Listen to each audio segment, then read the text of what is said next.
जय Malhar news चॅनलच्या सर्व प्रेक्षकांना सपना चौधरीचा नमस्कार। नंदुरबार लाचलुचपत प्रतिबंधक विभागाची धाक कारवाई। शहादा वन परिक्षेत्रातील कोंढवळ बीटच्या महिला वनरक्षक तेजस्विनी काळू साळुंखे पाटील यांना 17,000 रुपयांची लाच स्वीकारताना नंदुरबार लाचलुचपत प्रतिबंधक विभागाने रंगेहाथ पकडले। नंदुरबार जिल्ह्यातील शहादा तालुक्यातील तक्रारदाराकडून काटेरी बाभूळ झाडांच्या वाहतुकीवर कारवाई न करण्यासाठी लाचेची मागणी करण्यात आली होती। तक्रारीची पडताळणी झाल्यानंतर नंदुरबार लाचलुचपत प्रतिबंधक विभागाने 9 जून रोजी फेस फाटा शहादा शिरपूर मार्ग येथे सापळा रचून कारवाई केली। लाचेची रक्कम जप्त करण्यात आली असून आरोपीचा मोबाईलही ताब्यात घेण्यात आला आहे। या प्रकरणी सारंगखेडा पोलीस ठाण्यात गुन्हा रजिस्टर नंबर 169/2026 कलम भ्रष्टाचार प्रतिबंधक अधिनियम कायद्यान्वये गुन्हा दाखल करण्यात आला आहे।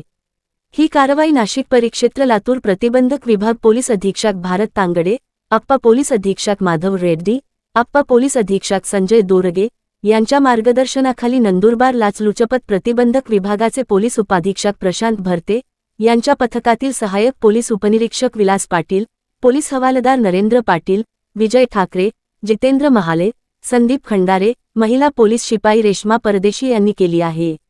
शहादा प्रतिनिधीसह सपना चौधरी, जय मल्हार न्यूज नंदुरबार।